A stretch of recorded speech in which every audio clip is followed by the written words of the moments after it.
Welcome to Eye on Horror, the official podcast of iHorror.com.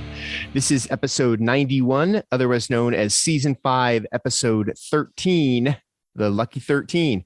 I am your host, James J. Edwards, and with me, as always, is your other host, Jacob Davison. How you doing, Jacob? Doing pretty good. I'm broadcasting from New England, so there's a time and audio difference. If you notice, I was attending a friend's baby shower, and it's been a hell of a day. You're 3 hours in the future, so don't tell us what happens. I hate spoilers. So, also with us yet again is your other host, John Correia. How you doing, Correia? Pretty good. Quantum Leap is still kicking my ass, but hey, rent's being paid, so I'm happy. We had to start late. We're recording late anyway than usual, but we had to start late because the dang CFL game went late. So CFL is kicking my ass, but hey, like you say, the rent's getting paid, the mortgage is getting paid, and the dogs are getting fed. So, hey, is it really bad? Because everyone loves to root for a Rough Rider. Yeah, the Argos took him though. I've been making that joke all week, and none of you have realized I was making Letterkenny references, and that upsets me. I feel like I failed you. You have to watch Letterkenny to get their Letterkenny references. So. See, this is why I feel I failed you. You haven't watched it yet. Okay, this is kind of horror related, so I'll start with this. My wife and I, the Better Call Saul is coming to an end, right? And I don't know if you guys watch Better Call Saul. Oh, I do, but I don't. I watched like a few episodes and I didn't get hooked, but my wife and I just binged through the first 5 seasons. And so we're all set for when the 6th season ends. We're going to, pound through that one as well. Yeah. It is. I mean, it's no Breaking Bad, but it's pretty close. And I find myself, Mike Ehrmantraut was my favorite Breaking Bad character. So I'm so glad that that he is in it so much. And I find myself when they're following his plot lines, I'm like, oh, okay, all right, here we go. Here's some Mike. I'm all in on Better Call Saul now. It did take me 2 starts to get through though, but Game of Thrones took me like 3 or 4 starts until I started getting into it. So I think some shows just take a while to grab me. I watched it when it first premiered, but the problem was at the time it was through the AMC app, which was only on phone. And so I was watching it on my small smartphone, and there was like 10-minute commercial breaks every 2 minutes. And I was just like, I had to bail after 4 episodes on that format and just never got back to it. We were watching on Netflix, but what brought it up was a couple weekends ago, there was a Breaking Bad marathon, and, I can just put that on just as background noise and, have it play through, but they kept playing commercials. They're like, oh, it's all coming to an end. And I'm like, maybe I should give that a try. And we did, and we're all in. I've been working my way through MASH. Well, you're going with America's original binge. Yeah. And also I do feel like Better Call Saul is horror related. I've been caught up to the entire series, and there have been some incredibly tense scenes, which I can't talk about because I would be spoiling them. But rest assured, there are some scenes of just pure terror and tension that they really do feel like they would fit right in a horror movie. Just like Breaking Bad. In Breaking Bad, it's the same kind of stuff, but yeah, it's, I was glad that I got into it the second time through, because once it hooked me, I'm like, okay, I'm in. But enough about Better Call Saul. Let's move on to something I think all 3 of us have seen. And this is the big release this week. Nope. I thought we were going to talk about MASH again. Damn it. Sorry. I'm wrong prep. Well, it's the horrors of war. That's pretty scary. Yeah. Mm-hmm. But yeah, Jordan Peele's Nope. Yeah. I saw it in IMAX, and it was amazing. That's the only way to see it. Our press screening was in IMAX as well. And that's the only way to see it. If you have not seen Nope yet, which by the time this posts, it will have been out for 2 weekends. So if you haven't seen it, what are you doing with yourself? But if you haven't seen it, see it on the biggest screen you can possibly find, because that's the kind of movie it is. It's like my issue with it, and this isn't really an issue because Jordan Peele is expanding. It's not as so much of a horror movie as it is like a sci-fi epic. So it's closer to me to like Independence Day or Close Encounters or Arrival than it is to Get Out or Us. But it's really well made, really well written, really well acted. Yeah, I would say it's kind of his fire in the sky, especially that first scene where you get to see inside, the ship, when try not to spoil here, but there was definitely some like very fire in the sky moment. But I compare it to that more so because Fire in the Sky was less trying to be a horror movie than it was like a character study of this town and these people, and be more of a drama that just happened to have that. Don't get me wrong, Fire in the Sky has some of the most terrifying scenes ever. But yeah, I enjoyed the shit out of it just because it was a Close Encounters movie that did things very different with a lot of it. I'm very interested in exploring more academically through like interviews or academic essays on the themes of it. Cause it felt, I don't know if it's just, I didn't get a lot of them, but it felt like there was a lot of ambiguity with it. The thing is, and I have a feeling that the three of us need to do a spoiler mini-sode on this because the thing is about Nope is you can't really talk too much about it without giving away. I mean, for lack of a better word, the twist, because it's not really a twist, but it's Jordan Peele. So that it's not just flying saucers and aliens. There's something bigger at work, and what's bigger at work is pretty jaw dropping. It's pretty awesome. So, we don't even want to come close to spoiling that unless you've already seen it. I will say though, I do think it's funny that, it seems like one type of movie and then it turns into something else, which has just kind of become a signature Jordan Peele move. It does do that. Yeah, it does kind of take a right turn. But they're like Correia was saying about the themes. Like, I mean, there are themes of like spectacle and exploitation, and then there's like family bonding, and loyalty. And I think we need to do a mini-sode at some point on this. But definitely at its core, there's an overarching theme about kind of the ambition of greed, and from different angles between, Stephen Young's character and the others, everyone's, as they keep saying in it, like, but one of my favorite moments in the movie, and just because of how dramatic it is when they're trying to get that cinematographer to join on their mission. And they're like, yeah, we're trying to get the impossible shot. And it just pauses and he just goes, well, that's impossible. Like just so dramatically, I think it kind of sums up a lot of it, but goddamn, that sound design was insane. And that's the thing too, because I went to a late screening on Friday night because of my weird hours with this new show. And I got sleepy because I think movie theaters need to not show 40 minutes of fucking trailers, especially at an 11 p.m. screening, because that movie didn't start till almost midnight. But I digress. So I saw it a second time at the drive-in when I was less sleepy on Saturday night, and just like in the theater, the sound just popping everywhere, and like when the saucer is like going past, the screams, the noises that it made was just so good. Like, if that doesn't win for sound editing and sound design across the board, like I'm going to fight people. I think they combined the two categories of editing and mixing into just best sound, didn't they, for the Oscars? Probably they do. I feel like they did, which is fine because most people don't know the difference between sound design or sound editing and sound mixing anyway, especially Christopher Nolan. Oh, is that out loud?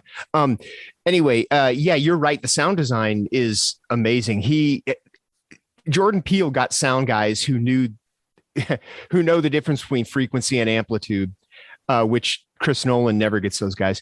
But I'm taking shots at Nolan today, aren't I? Well, I don't know about you, but I was pissed at Nolan because after sitting through 40 minutes of fucking trailers and then Nicole Kidman talking about theaters and then celebrating 100 years, there suddenly was another fucking trailer for Oppenheimer before the movie started. I was just like, God damn it, just start the movie. I've been spoiled because they hardly ever have trailers at press screenings. So the only times that I ever really see the only time I would see trailers was when I was using MoviePass. But every once in a while they will show a trailer before a press screening, and I kind of get pissed. I'm like, what the fuck is this? Show us the movie.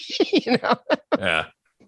So yeah, I've been spoiled by that. But going back to what you're saying about greed, you are absolutely right. That is definitely a central theme too, because when all of the alien stuff is going on, OJ and M, those are the two main characters. Their first reaction is, let's get this on film so we can sell it. I think they're calling it get the Oprah shot. But and then Stephen Yeun's character, which I don't want to go Ricky Park into it. Yeah. Ricky Jupe Park. Yeah, Jupe. Yeah, because Jupiter's claim is he owns like a not really an amusement Western park. themed town. Yeah, it's kind of an amusement park, but it's like a Western themed tourist attraction. And I don't want to go in too much into what he does, but he wants to exploit the aliens for cash too. And also, he's got such a tragic backstory as a child actor. Yeah. But that's kind of part of what that relates to the whole thing. I mean, see Nope. See Nope. Yeah, glory seeking, it's worth seeing. It's worth seeing. Yeah, that's what actually I put in my written review. I said, look, pandemic be damned. Find a time when your theater is not going to be full. If you have to do it at 11 a.m. on a Thursday, go see Nope in a theater because, and IMAX. This is, see it in the biggest screen you can because it's a spectacle movie, which is part of the point when we, if you get into the themes of it, spectacle is part of the movie. So 100%. And also, I just want to say between Nope, Scream Queens, and her now being the guest judge one of the main judges on Legendary, Keke Palmer is absolutely killing it. And I'm excited to see where she goes with this momentum she's had, especially these last few years with that. See, it's kind of weird because at first her character on Nope kind of bugged me. But then it's weird because it grows on you and it becomes endearing. At first I thought she was kind of abrasive, but then I'm like, oh, nah, she's just badass. Mm-hmm. It was kind of weird. But speaking of abrasive main characters, you like this segue? We are the Kings. We're going to talk about Morbius? No, that's not where I was going, but we'll talk about that after. I saw Dashcam. Oh, I haven't seen this yet, but I've heard there's a bit of controversy. Oh my God. Okay. So the quote heroine, and I use that in quotes because she is super annoying. And the thing is, she's a total MAGA, with her Make America Great Again hat, and she wears a sweatshirt that has anti-liberals and she anti-vax stuff. Yeah, and she goes and preaches anti-mask stuff, and she gives at one point she goes into a restaurant and the guy's like, "Can you put a mask on?" She's like, "Oh, why are you impeding on my right?" And she was in England at the time, so it's go home. She was just so abrasive and annoying. And the thing is, I'm trying to tell me, I don't think it was the fact that she was just a MAGA person. It was just that she was so abrasive and unlikable about it. She was, which I think a lot of MAGA people are that way anyway, but I feel like they were going to the extreme with her. But then Jacob tells me that because it's basically a girl playing herself. Annie Hardy, I think is her name. Yeah. Apparently it's not too far off from the real thing. It doesn't surprise me because she acted it pretty well. She was pretty committed to the bit. But that's unfortunate. It's unfortunate there are people like that, I guess. Yeah, no, I mean, I'd only heard about it recently myself, just because, when I first saw it, I just, kind of interpreted she's playing a character, but apparently she's not really. So it's very unfortunate.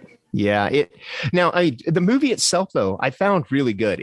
It's directed by the guy who did Host, Rob Savage. So it's kind of that same screen horror kind of a thing.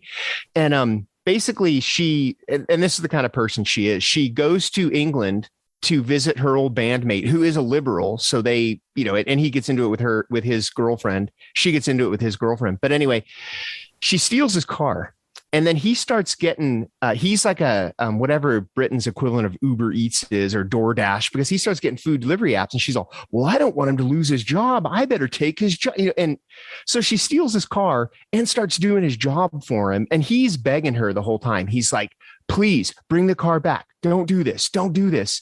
And she, of course, gets into trouble doing it. But what I found it a little confusing the first time through.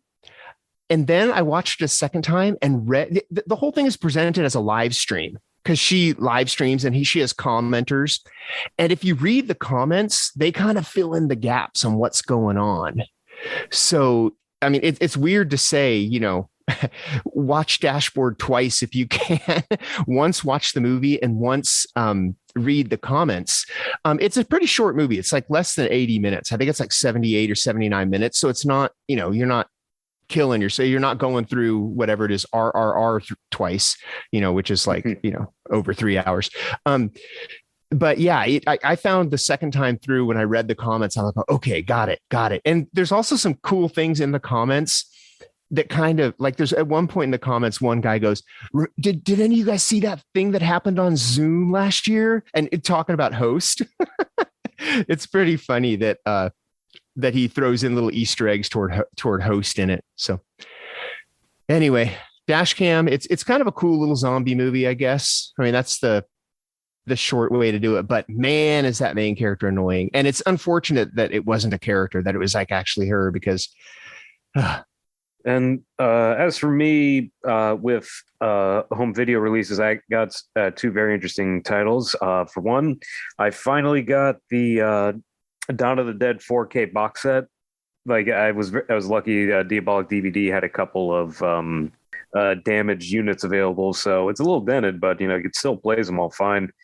And now they got a 4K TV to actually play it on. The only downside is special features of region locks, but I mean it's just the most comprehensive Dawn of the Dead set possible. So I would say it was worth it. And the other one I was excited about, and I know I talked about this on the show, but I can't believe it actually got a Blu-ray release. Bloody Muscle Bodybuilder in Hell, aka the Japanese Evil Dead, is now on Blu-ray. And it's such a fun title to say. Bloody Muscle Bodybuilder in Hell. And and it did a good job of clean transfer. Got some commentaries, including stuff with Adam Green and Joe Lynch. And I'm glad it's now available to a wider audience because it's a fun, batshit Japanese homage to Sam Raimi. Nice. You need to get a region free player now, dude. You got the 4K TV, you got the player, you gotta free yourself from, these landlocked old ways of region coding. Have you even seen the director's cut of Midsommar yet? No. Well, that's available in 4K on from if you get it from the A24 shop. From A24, yeah. Which is a gorgeous, set there. So I highly recommend it. I think it's back in stock now. Yeah, they did another run. They did a reorder of it. Yeah. All right, Correia, let's do it. It's Morbin time. All right. Oh boy. So somehow Correia is under the impression that I've been too positive about Morbius because I said I like it as a vampire movie more than a superhero movie. So he's here to rain all over it. See, here's the thing is, I feel like you're the only person who has said positive things about Morbius. And so I had enough credits. And so I got Morbius for like $2 digitally. And, but it helped me get another free digital movie from Sony Rewards. So that's a positive thing about the movie. It got me another movie. Here's the thing is that Morbius, it's not a good movie. Let's just put that out there. But it's not terrible. There's the makings of a good movie in there somewhere. I think its main problem is that the character Morbius did not need that big of a budget. It really didn't. Morbius was always more of a low-key character. I think like a mid-budget, more modern gothic style would have been great. Jared Leto is insufferable, which was surprising me because, like, yes, in real life, I view him as insufferable, but he gave me one of my favorite performances in the last couple of years with House of Gucci. So, I mean, I can't hate the guy when he does good, but man, dude, Morbius also doesn't need to be a character that has one-liners. And that movie is just like every other thing that comes out of his mouth is trying to be a one-liner. Like the movie opens up with him getting out of a helicopter on a cane and someone's like, someone call a doctor. And he just turns the camera and he's like, I am a doctor. Like, fuck off. And he's stating a fact. He is a doctor. Yeah, but to present as like a one-liner, the Venom line, like there's just like all these parts where it's like you're trying to be cool, but like Morbius isn't cool. Like that's he's a Spider-Man villain to its core, or like a Spider-Man reluctant villain, where it's sad. Everything about Morbius is sad. He's got the typical Spider-Man villain backdrop of like trying to do good and it backfiring, and it's a tragic story, and so like trying to fit it into that mold was just like not working. But I did like a lot of the stuff of like what they were doing with like Matt Smith's character, and like normally I complain about too many superhero movies doing the Iron Man formula where the main villain of the origin story has the same powers as the hero. Like, how boring would Batman origin movie be if someone was very powerful and had money and was influential, also really good at martial arts? I'm just describing Batman Begins. I'm sorry. But it's just done too much, but I thought it worked well, but that dance scene with Matt Smith was just really weird. I don't know. Just overall. Yeah, I think Morbius has deserved a lot of its memification and it being kind of ragged on. But it had a few moments where it was fun. It's just a silly movie, and it's a silly thing to try to fit this character into that mold, and it just doesn't work. I see it kind of the same way I see Venom, which is basically Sony trying to make the most of the Spider-Man villains they have.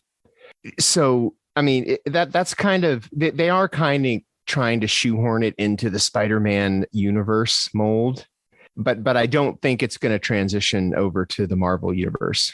But it's just not working that well. Because I mean, like, even with the news that Kraven is an animal rights activist, and it's like, this is Kraven. He's the ultimate hunter. The whole reason why he goes, oh, I can hunt Spider-Man, is because in his mind, he's the ultimate. Spider-Man is basically an animal and is the ultimate game because he can't hunt people. And it's to make you're fundamentally going after. Throwing out what is at that character's core. I mean, like, obviously I'm going to see it again, see that one too, because I'm a comic book, movie lover, but like, goddamn, dude. Now you're getting into the differences between the comic and the movie, and I didn't read the comic. So maybe that's what's killing it for you if you're comparing it. Well, I mean, it didn't need, we could have had like a really fun mid-budget, modern Gothic. There's a lot of visual stuff that was going on in there that was really cool. But also, why did they go with CGI faces on them so hard? Because it's terrible. Like, the CGI face thing was worse than an episode of Buffy, Yeah, like, there's that one scene where he's like, oh man, I can fly, but it takes like 5 minutes and it's just slow motion Matt Smith running in slow motion with like terrible CGI face, and like the train's coming and it's slow motion and it's Jared Leto and he's like, oh, I can feel the wind, and they spend 5 fucking minutes on it for some reason. Like, The CG, I like the CG where like his face starts turning but then turns back real quick, and that can only be done with CG. So I mean, that's what I liked. But when they're like talking and stuff and they have like the CG vampire face, it just doesn't look good. I mean, Star Wars hired the deep fake guys. Why couldn't Sony, And let me ask you this. So do you think that Morbius was meme worthy? Like, just because the whole reason it became so notorious was because of the memes.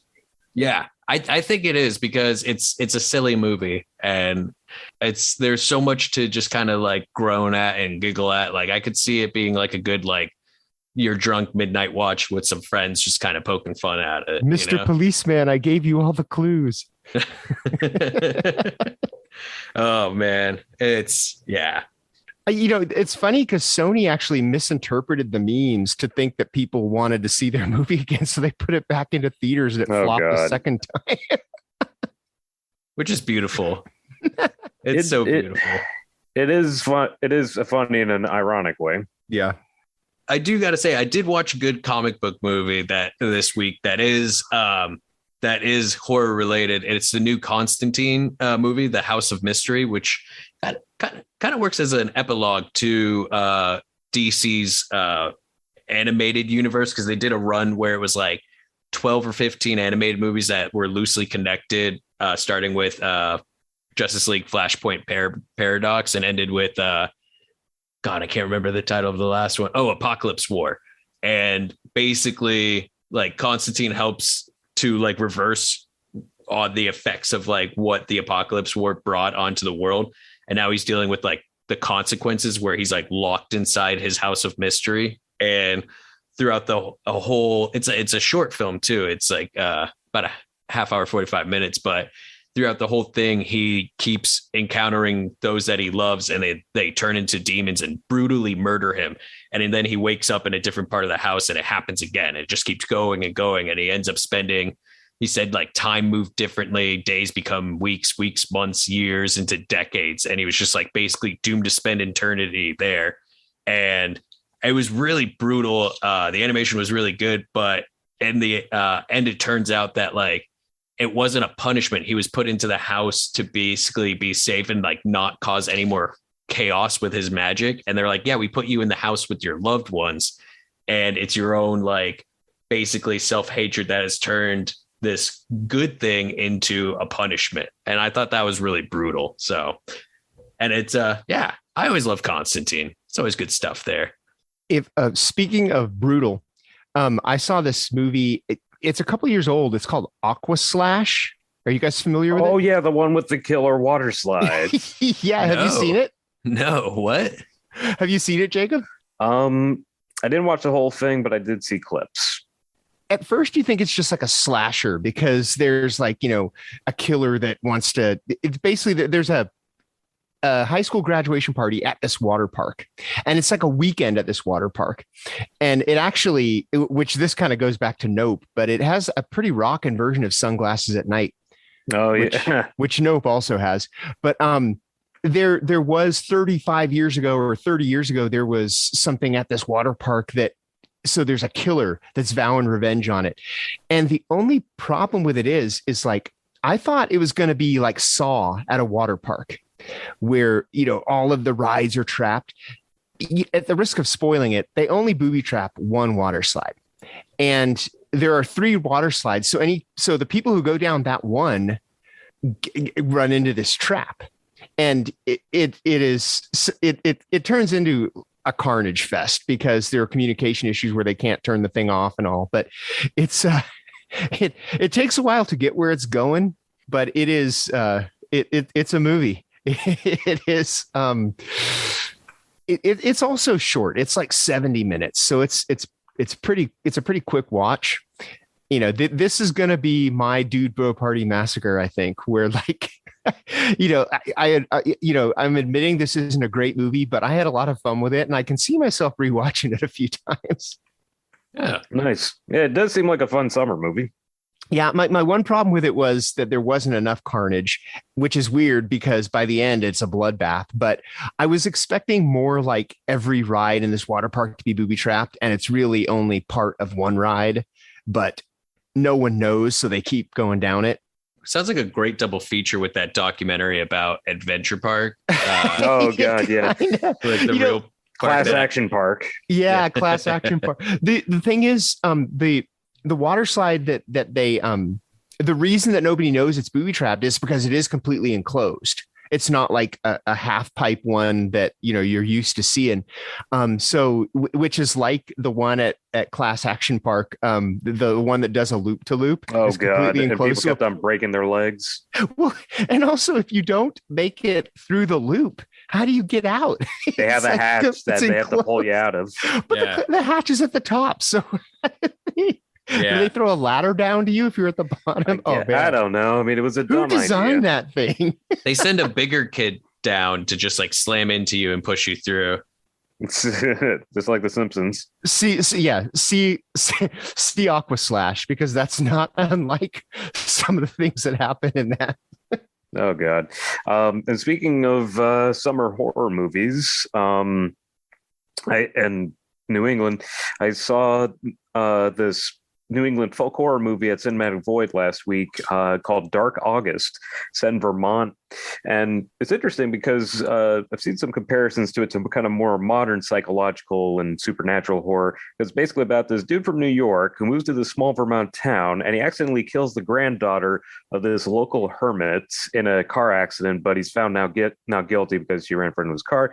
So the old hermit man places a curse on him, and he starts having all this weird stuff happen. Like he starts having chest pains, and he starts seeing this hooded figure stalk him through the forest, and you kind of see the hooded figure in the background in certain scenes. It's surprisingly effective. It's from like the mid 70s, and it's like a very regional, very independent type of film. So It's on that Arrow American Horror Project box set volume 2. So if you got that, I would definitely recommend it for a taste of what it's like to live in New England. Yeah, dude. Sorry, guys. I'm going to keep talking about comic book movies this episode because I went and saw Thor Love and Thunder today. Did you guys check that one out yet? Yeah, I saw it. I have not. Oh, man, it's great. Taika Waititi continues to make visually fun movies that have an overarching humor that can only be described as dumb bisexual, which I love. Because I don't know if you guys saw the meme that went around where it was like, what if pirates were dumb and bisexual, and then that's his one show, and it's great. But yeah, I had a lot of fun with it. I thought they adapted the Mighty Thor storyline of Jane Foster kind of taking the mantle and getting the powers really well. It was great seeing all of them back. But the main thing I want to talk about, because this is a horror podcast, is Gore the God Butcher. Oh, yeah. I was really worried because, one thing that kind of bothers me is that modern superhero movies try too hard to do the Spider-Man 2 thing where the villain is sympathetic. There's a reason why, there's a horrible thing that happened and it made them that way. But at the end, they're good and they redeem themselves. And they kept saying in interviews that this is the most sympathetic supervillain in Marvel movies. And I was just like, I just want evil to be evil, sometimes, it's okay why is this guy evil? Because he was, just an evil bastard. And I think they nailed it really well because they had a whole thing about his sword kind of corrupting him. And when he was in his corrupted state, he was a scary motherfucker. There's some really great scenes. There's even a jump scare during one of the initial fight between him and Thor, where he's in one spot and then he's another.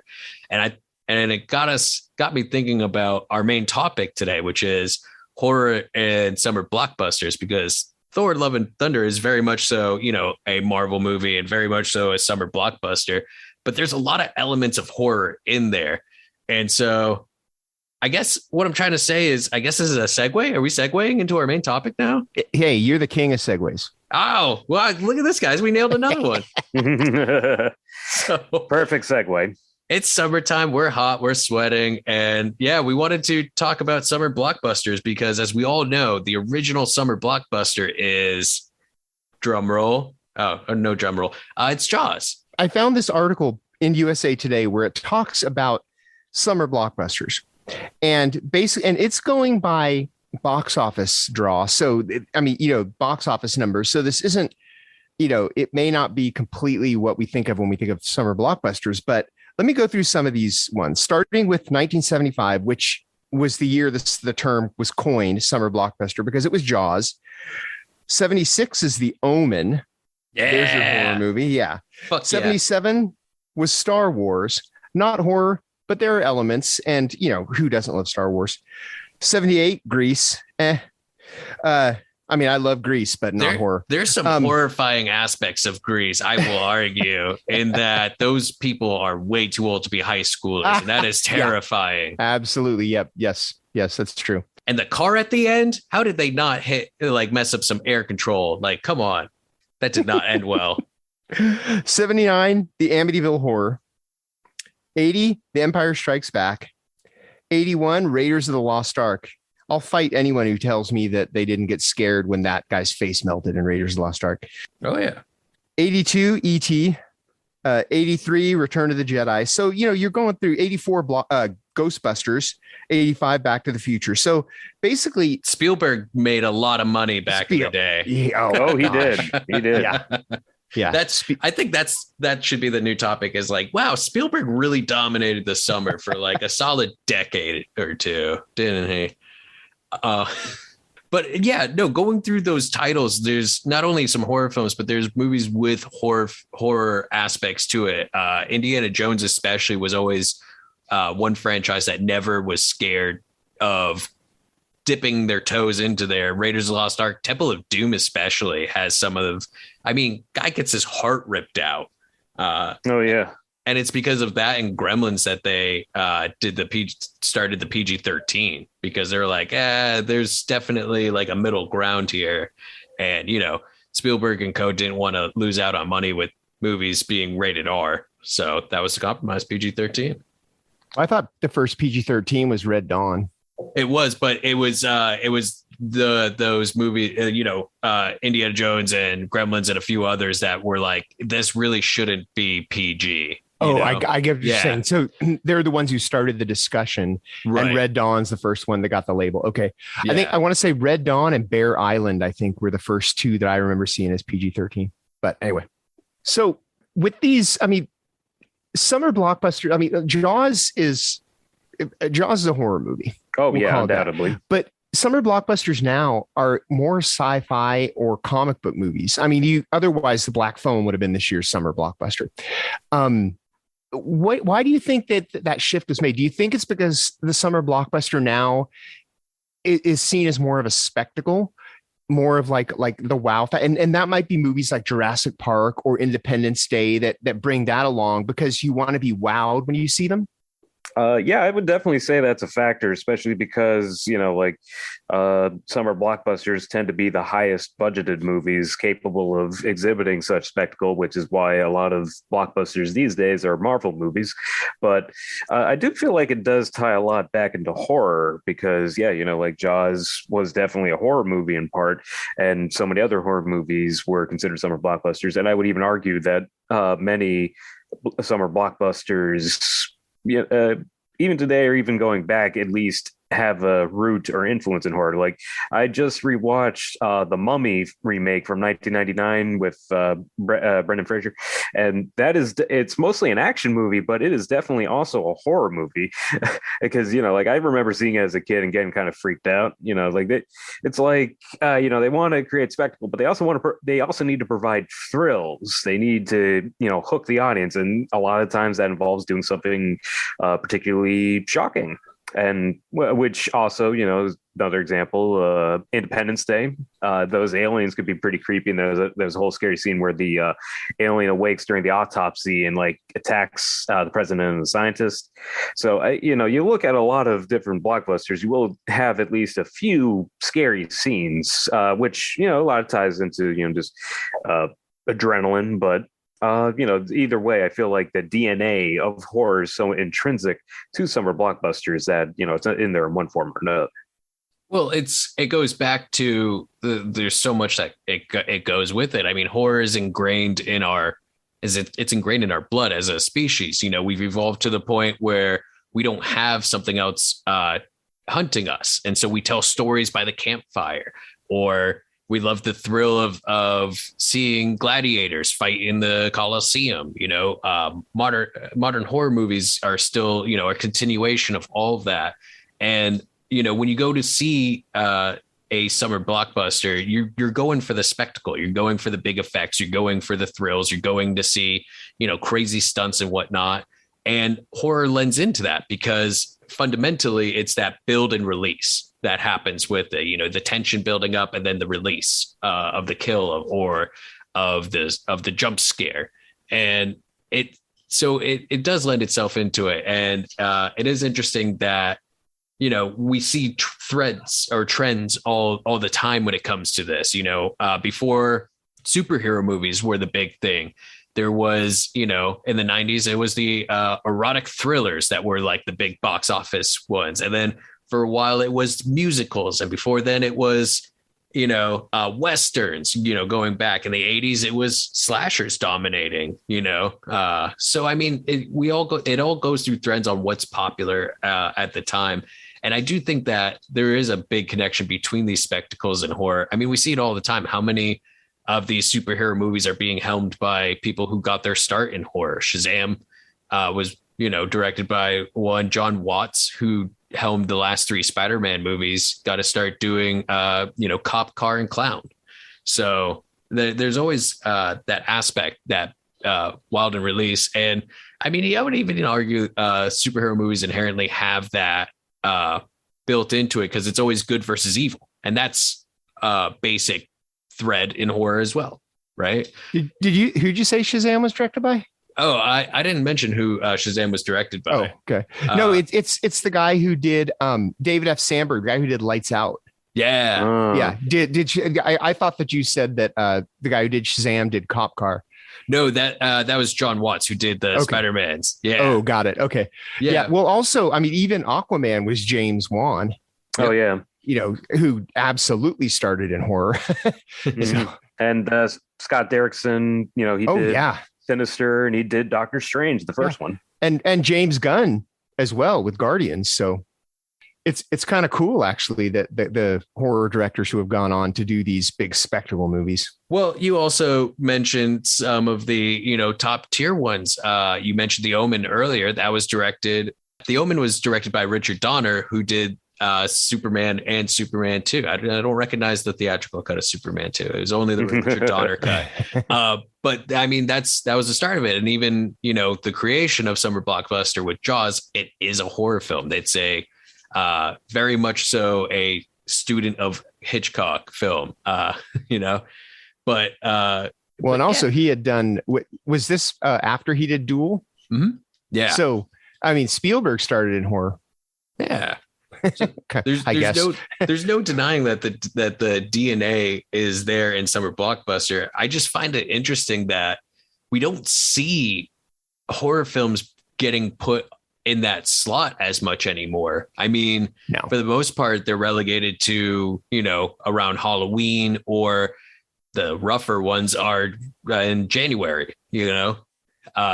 But no one really takes that risk with horror in the Summer Blockbuster, which is interesting because so many Summer Blockbusters do, you know, take influence and take bits of it. Like I said, with Thor and Thunder, there's not only the jump scare and the general creepiness of Christian Bale's character, but there's a great scene where the kids are in a cage and they're telling stories about Thor and how Thor is going to come and save him. And he's like, "Oh, you want to hear some stories?" And he's just real creepy throughout the whole thing. Very unsettling. Like, he ends up ripping a demon's head off in front of the kids. He's like, "Oh, what? You like the story of Thor decapitating someone?" Also because of that, I would love to see Christian Bale. You know, I know he did American Psycho, but I'd like to see him be kind of more of a Freddy Krueger-esque horror villain, where he says a one-liner after he kills people. I would watch Nightmare on Elm Street movie with Christian Bale. Oh yeah. But I want to watch a British Nightmare on Elm Street. I want him to use his actual accent in a movie for once. I think that would be interesting. My take on horror and summer blockbusters, I think you're right. I don't think that the studios have enough faith in there's so much money at stake in the summer months. And I don't think they have as much faith in something like The Black Phone for it to go on to make billions, you know. So they use movies like Marvel movies, or like, you know, the Harry Potter movies. You know, they're going to use movies that they know people are going to come out of and I think Nope is actually a good example, because there's such a push to get people to come to the theater to see it, including from me. I mean, I'm telling people to come to the theater to see it. So I think they're almost stealthily putting horror into these summer blockbusters, because that's what's going to keep the thrills there. But they don't want to call them horror movies because, yeah, that might turn people off from them. Kind of. I mean, if you look at the two trailers for Nope, the first trailer for Nope came off very horror movie. I would even say that they kind of did that thing that they did with Midsommar that annoyed me, where they made, the trailer for Midsommar, they made the Oracle seem like a bigger deal than he was in the movie. And they kind of did that with Nope with a couple of shots where it's like, oh, what's this very interesting person or thing that's going to be integral to the movie? And then it's, it was still great. It was used in the movie, but it wasn't a big factor, you know? I don't watch trailers generally, but I think I know the character you're talking about.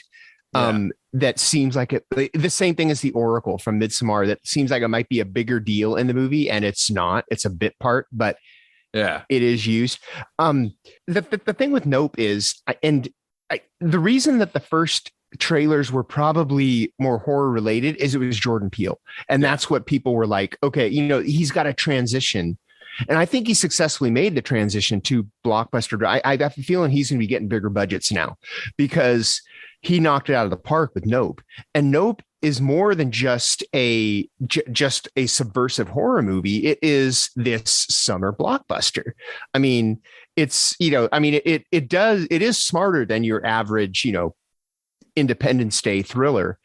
But when you look at it, you're like, okay, this is, Jordan Peele's doing it.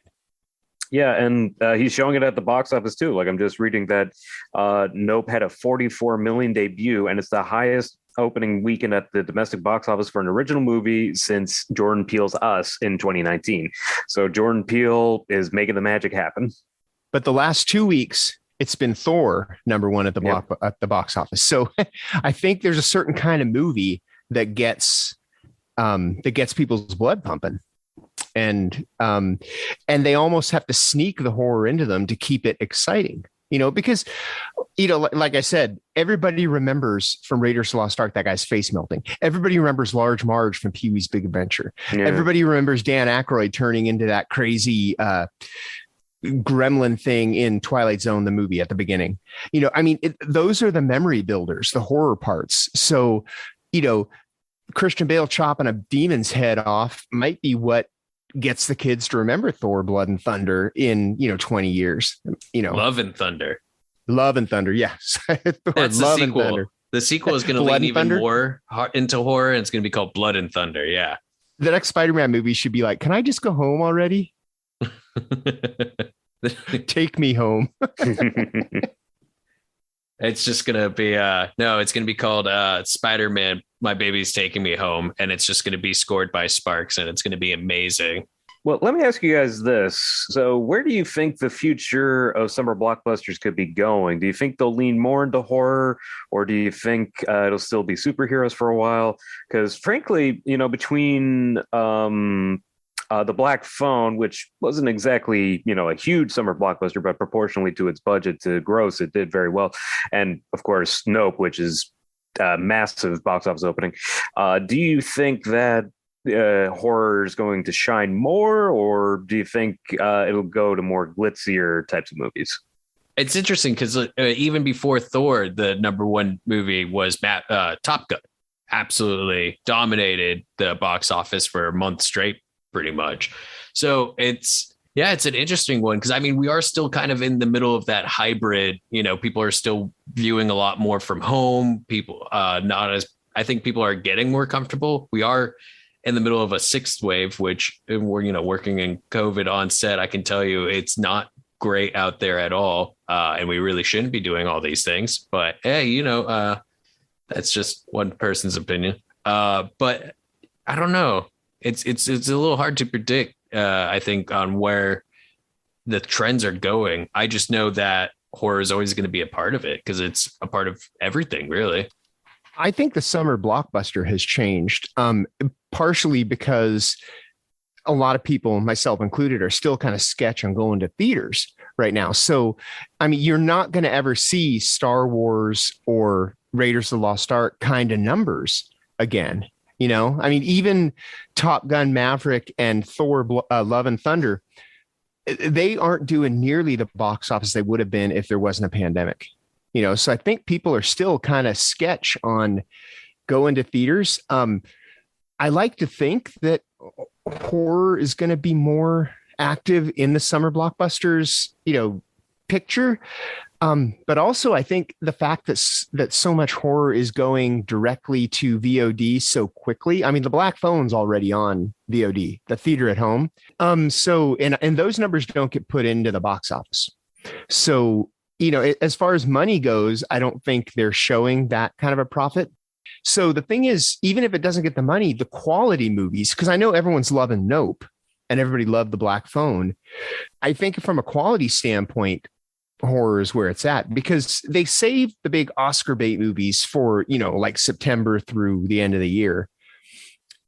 So summer is basically where they want to put their spectacle movies. And I don't know if I think that the horror has to be more stealthy in the spectacle movies, Yeah, personally, I do feel like blockbusters may take a closer stance toward horror, just because horror consistently has proven to be both profitable and entertaining, as far back as the Universal monsters.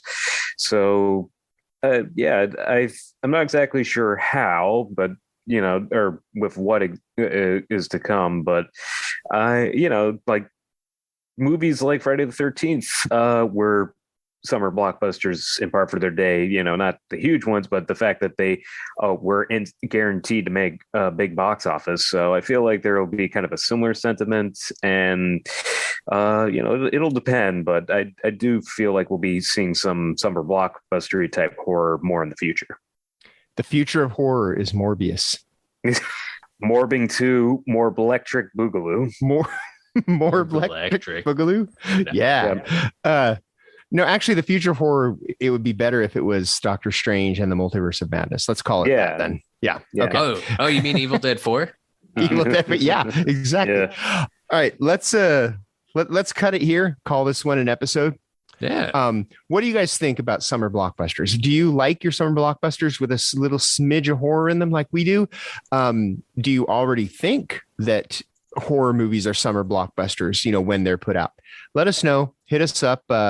We can be reached, on any of the socials. We're Eye on Horror on Twitter, Insta, Facebook. Just find us.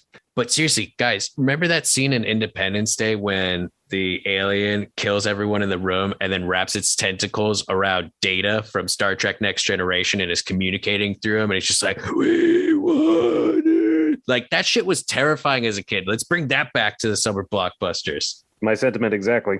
Yeah. All right. Our theme song is by Restless Spirit, so go give them a listen. And our artwork is by Chris Fisher, so go give him a look.